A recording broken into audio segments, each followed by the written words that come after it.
আমি হরিপদ দাস আবার স্বরচিত একটি লেখা তোমার চরণতলে। মা বাবা প্রিয় পরিজনদের ছেড়ে এক নতুন জীবনের হাত ধরে এসেছি এক নূতনের মাঝে। আমি ভুলে যাই কখন সে কথা, অচেনাকে করিলাম আপন নিকট। ওরাই আমার সুখ দুঃখের সাথী, আমার শুরু হলো নতুন জীবনের দিশা, নতুনকে আপন করে নিয়ে চলা।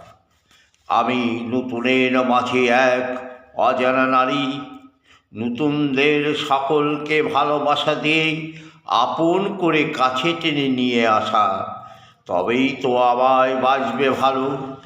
আমি নতুনের মাঝে অচেনা নারী, মাঝে মধ্যে ভুলে যাই সে কথা।